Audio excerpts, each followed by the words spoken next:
Welcome to the Journal of Biophilic Design podcast.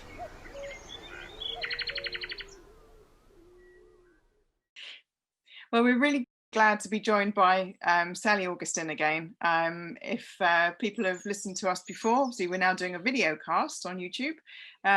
But if anybody would like to listen and search for Sally Augustin's interview with us in the previous issues, please do. Sally is the founder of Design with Science. She's a PhD. She's in environmental psychology. If you look at her website, Design with Science, .com, isn't it, Sally? Yeah. Yes, .com. Make money. She's got extensive experience. She runs a consultancy, and she's a fount of all knowledge. And I'm thrilled to have her here. And we've actually got a little bit of news to tease you with at the end of this show as well. So well, Sally, thanks so much for joining us again. Really thrilled to have you here. Well, thank you for inviting me. I'm glad to be here.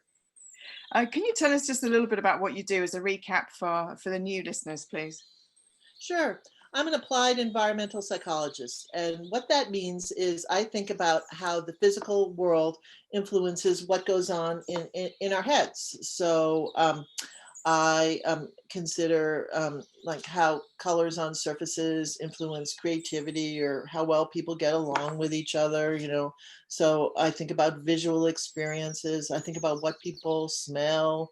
I think about the architectural parameters of spaces where they are, things like how tall ceilings are, what they're feeling under their feet, now how that works into what's going on in terms of thoughts and behaviors, and as environmental psychologists, I factor in other issues as well. I think about things like how personality comes into play, or how the culture the place where you were born influences your place experiences the rest of your life, crowding, personal space, all those different kinds of things come into play. And I get to integrate research related to all these different concerns in my day-to-day life and in my work. And the kinds of information that I'll be sharing with you today, it's all from rigorously conducted scientific studies, and they come out of all the material I'm sharing. Also, you could think of it as coming from the peer review world. The peer review means that after one group of scientists do a study, another group sort of checks out all the work that they've done, even like their math, whatever, to make sure that the right conclusions are being drawn, and then material is published in peer review journals. And so everything I'll be sharing today is from one of those peer review journals, so you can apply it in your own life with confidence. Okay, fantastic. Thanks so much, Sally. And why are you doing it? And why do you love doing what you do? Is it a difference you see in people's lives, or what is it? I think people are fascinating, and the places that we find ourselves are equally fascinating. Integrating the two is really cool. And each day there's like a new puzzle to work through. How can I help people be more creative who are trying to accomplish this or that? How can we create a space where people are apt to heal more quickly, etc. So, I think people are very interesting. I think the science is really intriguing.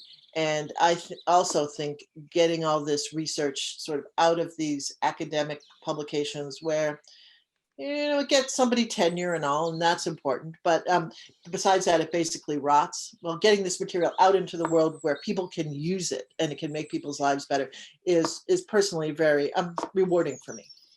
That's fantastic. Obviously, this is main reason why I got you on today, particularly as obviously we're living in times of uncertainty. You're in America. Yes. Obviously, I'm in the UK. There's people listening all That's right. around the world, to be fair, even from India to Australia to everywhere. So everybody is having that same experience to do with COVID, lockdown. There's uncertainty. People have lost their jobs. But some people are working from home and they're trying to make a go of it. They're trying to change their environment. What 3 tips would you give, and why, really? If people are working from home, what 3 tips would you suggest? they should do? Obviously, if with a focus on biophilic design, but Sure. and yeah, and why? No, in terms of what you should do in your home now, in order to create an environment where you perform to your full potential, and have a nice time, have a pleasant time while you're doing so. We can think about 3 or 4 different ways you can change up your space, and the ones I'll share today are things that you could do, say, in a relatively straightforward way. We won't talk about like knocking down walls or those walls today. We'll think about things that are a little easier, if you will, to implement, because we're all really busy. I mean, you would think that since we're not commuting or going out to get our hair cut or whatever anymore, that we'd have all this free time, but somehow that doesn't seem to be the case.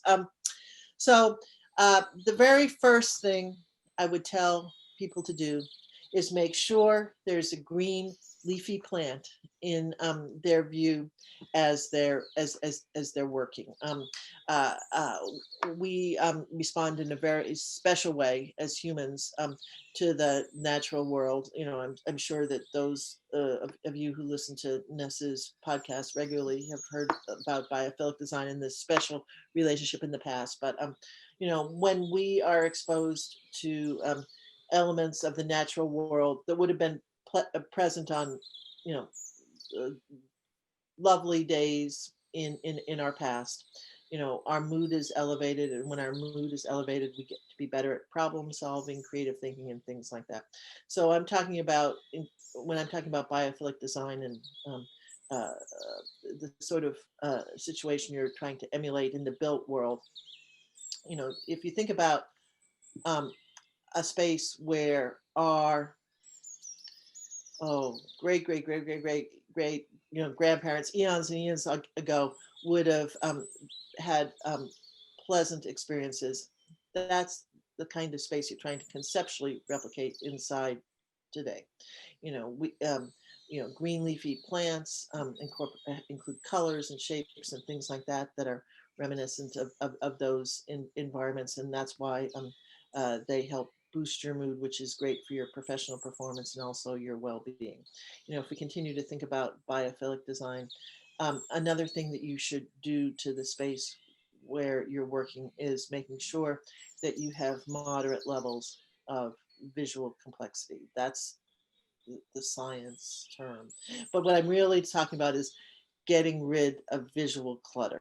The environments where we thrived as a young species were those where it was easy for people to look around and see approaching danger.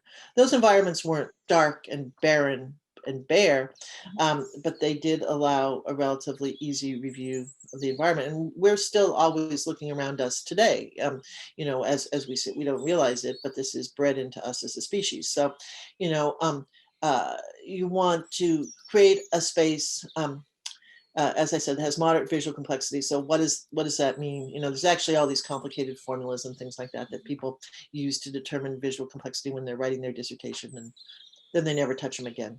Yeah. Once they're done. Yeah. So when I'm talking about you in your home trying to create a space with moderate visual complexity, try to create a space that reminds you in terms of design elements of an interior designed by Frank Lloyd Wright.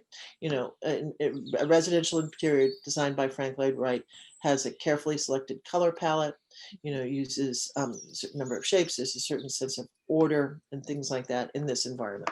So, get those stacks of magazines, in at the corner of your desk, either into recycling or find a cabinet to put them in, a cabinet with a door you can't see through. If you can see through the door, you really haven't gained very much in terms of visual complexity by putting your stuff there. And if all else fails, gather up some of these things that are around the piles of magazines or shoes or whatever, and just put them in a box, if all else fails, and close the box, because that will reduce the visual complexity. And again, I want to make the point that I'm not saying like strip everything out of your office, leave, the things that are meaningful to you, a trophy from, a road race when you were in the 8th grade, or for winning a competition, or like flowers from your garden. Again, plants are cool. Or fake flowers that your great aunt Bertha gave you when you were promoted the last time. Whatever, keep some things around you that are meaningful. But take a look at a picture of a residential interior designed by Frank Lloyd Wright, and think about how many like ornaments and things like that are in that space, and try to emulate that in the one you're in your home. And the last thing I would tell you to do, the last really straightforward thing that's visual, is open up your drapes.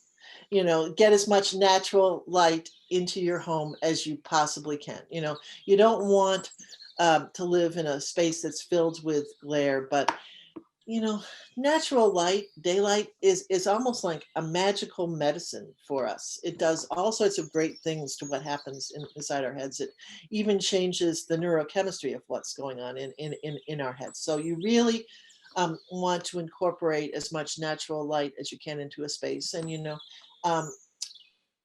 if the light is really bright, often if you orient your laptop or whatever so it's at right angles to that light flowing into your into your office, you can eliminate the glare, and so you get the benefits of the light without the glare. Or maybe you need to, depending on your situation, exactly where you live in the world, maybe you need to have almost transparent curtains on your windows. We call them shears in the United States, but if you're in a place where the sun is really intense, you may find that those sorts of curtains are useful for blocking the heat, but they still allow all the natural light to flow into your home, and that's really what you're trying to do.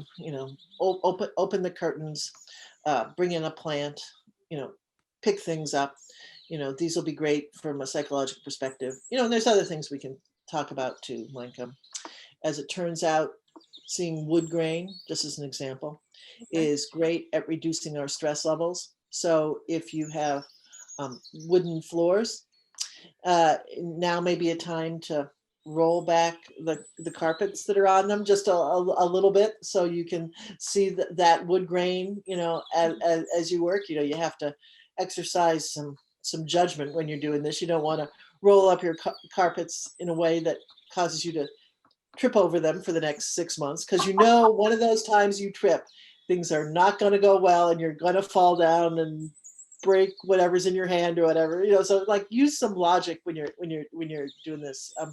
So there's other things that we can talk about as we go on, that allow you to work with what you've got, or almost what you've got, to make your world better. Because hopefully you have a plant.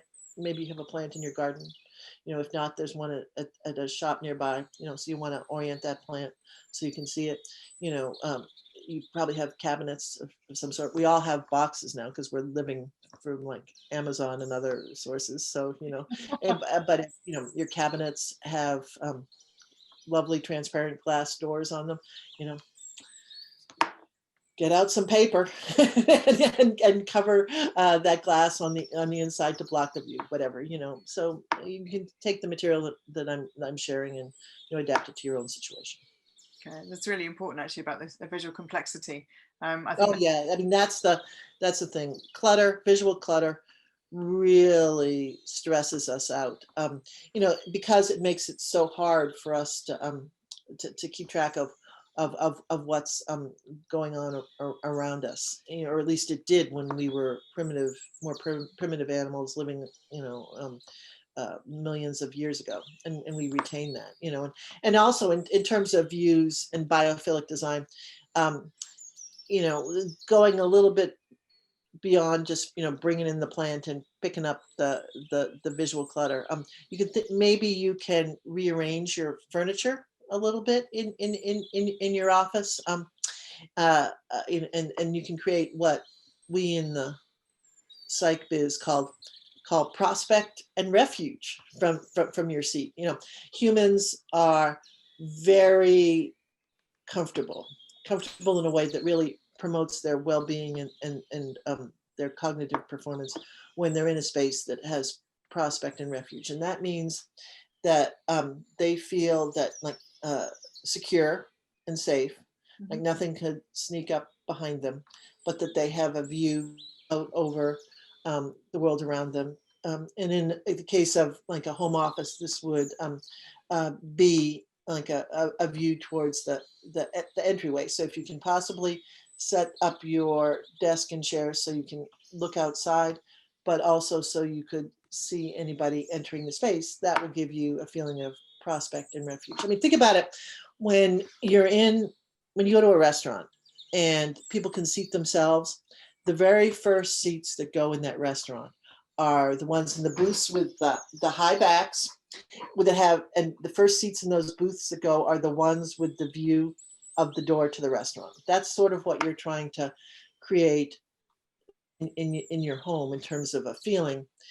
But, you know, since you're trying to do brain work in your office, it's really important that you have a view of natural elements as well. And some of us, you know, live outside the city, you know, so we can look outside. I'm looking at like a bank of trees in front of my home here now. And if you can possibly set up where you work so you have a view of nature, that's great. But you may live in an apartment in a city where you really can't do that. But there are solutions. You can also bring in sort of nature proxies, if you will, into your office, and you'll get a similar psychological boost from seeing them. So, you know, you could bring in like a photo of nature. You know, you could buy it at the store, of course, but you could also print it out yourself, you know, from different places that are available Right, you could buy online. it from us. Yeah, no, I mean, I wanted to turn things over to Ness, because she's actually done a lot of thinking about this sort of nature image and how it can be incorporated into spaces. Because something Ness didn't tell you when she was introducing me, or maybe you know this about her or not, but Ness also has a PhD and lots of intense academic training, and she knows a tremendous amount about biophilic design herself, particularly as it ties into images of nature. So like Ness, I mean, I think you're very, you know, I think you should tell us about using nature images in offices. What do you think? Yeah, just to reiterate what you're saying, really. Yeah, if you can't cut a hole in the wall to have a real view, and to be fair, most people can't, like, even especially if you're in, you know, like if you're in a city, even if you're in a new build. I mean, a lot of people over in the UK, the houses are really, really tiny, and the rooms are really, really, really tiny, and they're all living on top of each other. Or if they cut a hole, they're looking at their car, you know, in their driveway. Yeah. You know, so your car may be nice, but it's not the same as a tree, you know. Yeah, no, it's right if you've got a Porsche or a DB9 or whatever, you know, DB7. But anyway, yeah. We digress. But yeah, so obviously views of nature. I mean, we spoke before about the Ulrich study, where he was in a hospital, that was, and he proved that having views of nature, obviously not being able to bring nature into the hospital, but having a view of nature really made a difference to people. And there's been other research as well, which I've got links on the website, sort of thing. But sure. Yeah, it is really important. So one of the things that we publish, I mean, we're published, so the Journal of Biophilic Design is published by Argenta Wellness, and we actually publish and license images of nature, which are all kind of like weighed up and perfectly balanced for printing. So you have, like you're saying, this whole prospect and the refuge and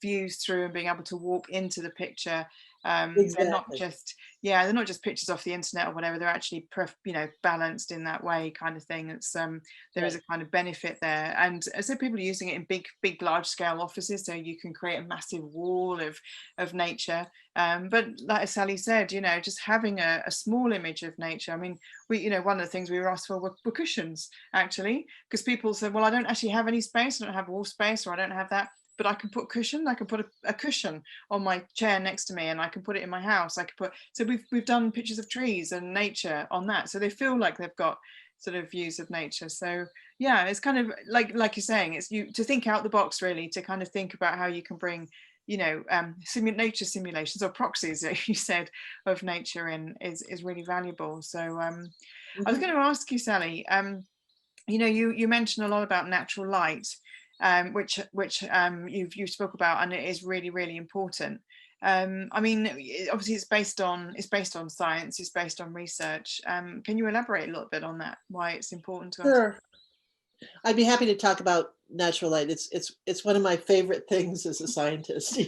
Almost everywhere, you can. Um, I can have natural light in sort of my toolkit, if you will, when I'm trying to help people create a space where thrive is an overused word, but really that's what we're getting at here, a place where people's minds work really well, where their bodies work really well, etc. Mm. um, the kinds of places where you can't use natural light tend to be very specialized, like medical imaging centers that have to be buried underground because of the shielding or whatever. But almost everywhere, you can use natural light. And you know, uh, because of our biological makeup, um, uh, natural light does all sorts of good things to the chemicals in our brain in terms of improving our mood. And that's important because when our mood is improved, we think more broadly, which means we're better at problem solving, thinking creatively, as well as getting along with others, which is, like in the course of your day as an employee, isn't that what you do? You try to think through problems. Like often you need a creative solution, and you have to deal with your colleagues. Who some days than others. But anyway, natural light will help with all that because of the most the biology of our body, and it's great if you can use natural light in a space, because that also helps keep your circadian rhythms Mhm. in sync with the world around you. We have an internal body clock, and when it doesn't align with our lighting experiences, we get stressed. And so if you have natural light in your home or your office, you have variations in color and intensity during the course of the day, and that's also very good for your mental and physical health. So with natural light, very early in the morning, those of you who are early birds, who get up with the sun, isn't quite as intense, and it's more golden. Yeah. And then as the day wears on, it gets to be noontime, the light is most intense and relatively blue, or cool. And then at the end of the day, um, light gets not so bright and dim again. Okay. So having this experience of the changing light is really important. As a matter of fact, even it's great when you can look through windows and see nature, as Ness was describing. But even if you have a really crappy view, you really want to have some sort of windows in your space. I mean, if you have a really, really, really horrendous view, you can uh, put up curtains, the kind of curtains that almost work in reverse. You don't pull them down, you pull them up. Put in those sort of curtains, like Roman shades, whatever, that you pull up. Block out your view, but make sure they're open at the top to let the natural light into your space, so that uh, your body aligns with where you are in the planet. This is like how when you get jet lag Mm. because you go from sort of one uh, time zone, actually usually more than one time zone, to another. Well, that's the kind of thing that happens in you when you don't get exposed to natural light during the course of the day. So, you really want to keep your circadian rhythms humming along. Yeah, this is really important. I mean, just sort of going, I mean, that's a really cool idea, actually, if you have got a rubbish view, to put something that blocks the bottom bit but keeps the natural light in. One of the things that we have done is actually done stickers, window vinyls that we can put in. So you can have plants, or you can have herbs, or whatever you want on that picture at the bottom. I mean, you don't have to buy from us, but you can buy, you know what I mean? You can just buy something online and sort of stick it on. So I was going to ask you as well. I mean, obviously, there's obviously skeptics. People always. I mean, a lot of people who are listening to this podcast are already into the whole biophilic design. They know the benefits of nature. They know why it's good for us. But is there an outstanding piece of evidence for you about why we need biophilic elements in our lives? Well, I think it's very significant that these findings come up over and over again. They're very strong. They come through the science. They're very powerful, and also to some extent they align with what people have been trying to do in their lives for a long time. And I think that the coming together of these two streams, traditional activities and the scientific research, indicates the strength of biophilic design. For example, way before the word biophilic design had ever been uttered by anybody, people were bringing plants or flowers to individuals who were sick, or putting a plant in their office, and somehow things went better with the plant, either in terms of healing or their mental performance, or just how they felt at work. So, people sit in natural light when given the opportunity, when they're in a waiting room or whatever. Like, why does this happen over and over again? Well, now we know about the brain chemistry and being in natural light, so we can see another, synergy. And I think if you're skeptical, you should give some of the things I'm talking about a try. And, Ness and I have had a chance to talk about lots of different things in the past, and maybe we'll get into them today. We've talked about mainly visual things today, but there are also acoustic and, scent related things you can do in your home that are biophilic. And try some of them out. The things I'm talking about don't cost any money, really, and just see if they work for you. And I'm actually sure they will. And then you'll be a convert.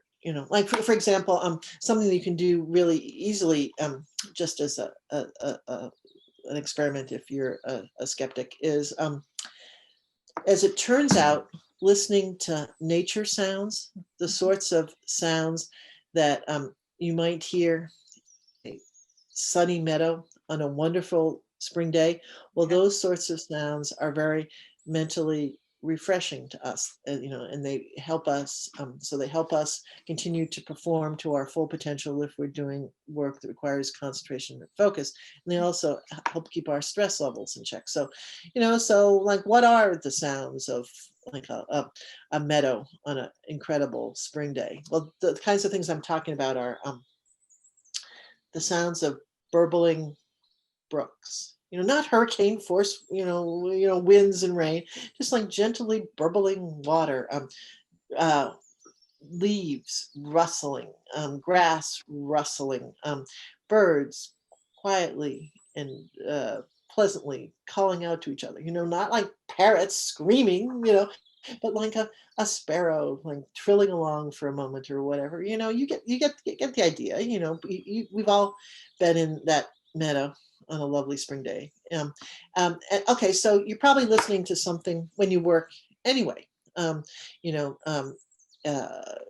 Maybe you listen to white noise in headphones, or maybe you listen to music, whatever. Try listening to some nature noise. All you have to do is like find it on the dial of whatever system that you use, and it's all out there, and you don't have to play it very loudly. As a matter of fact, it's better if you play it very quietly, and try that as an experiment. You're going to be listening to something anyway. Try some nature, and you'll be surprised. At the end of the day, it'll be like, oh, things are better today. What's different? Then you remember, like, the nature sounds. So I'm sure if you're a skeptic and you give any of these things a shot, we have a expression: the proof is in the pudding. Like if you do it, the value will be confirmed. So give it a shot. Okay, great, thanks. I suppose as well, obviously we've got employers, we've got corporates listening to this too. We've got, business owners, CEOs. What 3 things would you suggest that they should do? Obviously people are trying to get their staff back to their workplace. Some of them obviously we're working from home, but those ones that they need to get back into the office, and they're really worried. It's full of anxiety. There's what can the employers do to kind of thinking about what employers can do when they're getting their offices ready for people to come back to work really gives you all sorts of opportunities in terms of biophilic design. But first, I want to make a point about it's drawn from environmental psych generally. When you're getting your offices ready to reopen, I wouldn't make too many changes between what people were seeing in the office, the day they left in March or so until the day they returned. Obviously, you've as an employer have had to make some changes, like putting in hand washing stations and or cleaning stations and things like that. But I'm talking about more generally because people actually have a more trusting experience that's higher on trust and things like that when they're in a space that's more familiar, more expected. So make the changes that you must to keep your employees healthy. But if you're thinking about like changing out all the furniture or whatever anyway, and think would be a good opportunity now that people are out of the office, maybe not so good from a psychological perspective. But anyway, so let's think about what's all the different sensory channels that you have at your disposal as an employer, and come up with some recommendations. First, let's talk about smell. We haven't talked about scent yet today. All that hand washing stuff and all those cleaning agents that are going to be added in your workplace, well, they're going to smell like something. I mean, in my experiences, even the ones that supposedly don't smell like anything, actually they smell like something. So like harness the power of smell. And the research consistently shows that the smell of lavender, the little purple flower, the smell of lavender is indeed relaxing to us. So when you're looking through the catalog, trying to decide, which of the sanitizing solutions and stuff to buy the ones that are scented like lavender, and so that's something I would recommend. The general recommendation is think through all the different sensory experiences that people will have in your offices. Think about what they'll smell. We were just talking about sound. Most workplaces have some sort of sound system. You could play a nature soundtrack on that sound system very, very quietly, quiet, just barely perceptible. That's good enough. They'll have the psychological effect. And you don't want to play the nature soundscape too loudly, because then people might feel like they're being manipulated. You're not out to manipulate them. You're just out to make their experiences at work as good as they can be. So, a soft sound can be cool. So think about all the different sensory experiences. Think about that, the plants and the natural light. Since nobody's been around, the windows have gotten really dirty, etc. You might want to deal with that. If the plants have died, which unfortunately many office plants did, many organizations tried to keep their plants alive, but inevitably some died. There's actually almost nothing that has a more negative effect on professional experiences and professional performance as seeing a dead plant. So get rid of all the dead stuff. Even if for whatever reason you don't have the income right now, or just can't get access to plants, just get rid of the dead stuff. Don't be realistic. We can all tell when something is really gone on to better pastures. That lovely garden in the sky. Accept it and get rid of the things that are dead. Try to move the plants so that from every space, people can see a couple plants. You don't want to create like a jungle. That's really complex visually, and that will tense people up. But if people could see one plant that's a meter or so tall in the background, that'll do it from a psychological perspective. Behind nests, you can see this. I'm very bad with plant names, but you can see behind nests there's this one. It's a green one. Green one. That's perfect. That's enough for an office in terms of what people would be viewing. And I would deal with the visual complexity of the office. Like if things have gotten cluttered up, if a million deliveries have been made when people have not been present, so there's all this junk around, try to get that junk out of the places where people will need to be working. Create a storage area somewhere, if you can't throw it away, where people can go and access various different things. I think you can, as a employer, you can also think about things such as the color of light that people will be experiencing in your offices. You always have to go to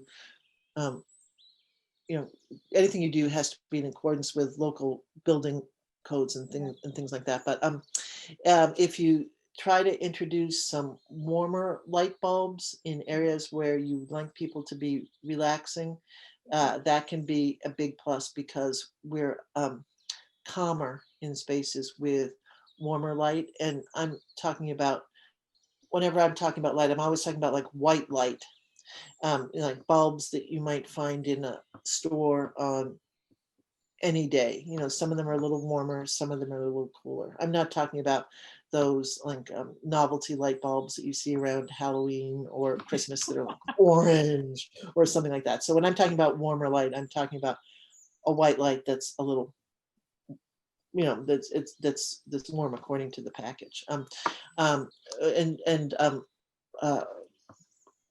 Cooler light is great for areas where people really need to concentrate and focus, for example. So maybe you can manage the light bulbs in your space pretty readily also. And I'm trying to come up with suggestions for people that are relatively straightforward. Again, we're not talking about knocking down walls and painting everything and ripping up the carpet and taking down all the different wall coverings you've got, whatever, knocking new windows in your walls, whatever. That's a different whole talk. Also, I would take this opportunity to try to make sure that the different work areas that you maintain in your office are indeed task appropriate.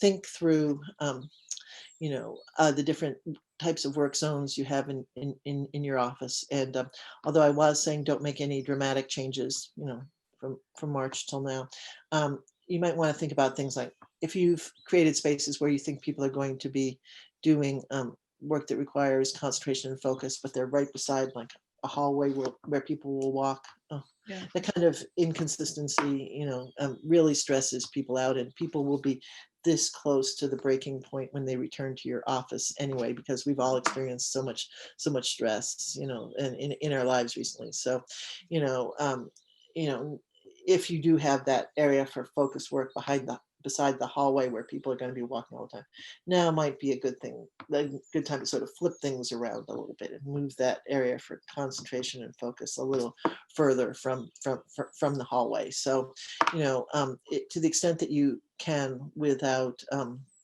putting up walls or changing floor levels and things like that, I would think about really think through, be honest with yourself, the layout of the work environment, what you need people to do to add the most value to the organization, and how much your floor plan can really help with that. So or support that. So that's something else that you as an employer could be thinking about at this time. Okay, great. I suppose one of the final questions really, we're going to launch a really exciting project. Yes. It was sort of came about because we had a conversation, we got on and all this kind of stuff, and then you had an idea that you've been wanting to do for a while, and then we sort of chatted, and it's really exciting. So it's called the Space Doctor. The Space Doctors. So as Sally said, yeah, I've got a PhD too. She's got a big whopping big one. So we've put PhD's a PhD. So we've got this is very self-effacing. She's very modest. So we put our heads, our doctoral heads together, and it's about interior design, how you can make how you can make your interior design, your homes, your offices, your home office, but predominantly at the beginning it's about your home and how you can make it better, how you can use color, texture, move your furniture, change your outlook.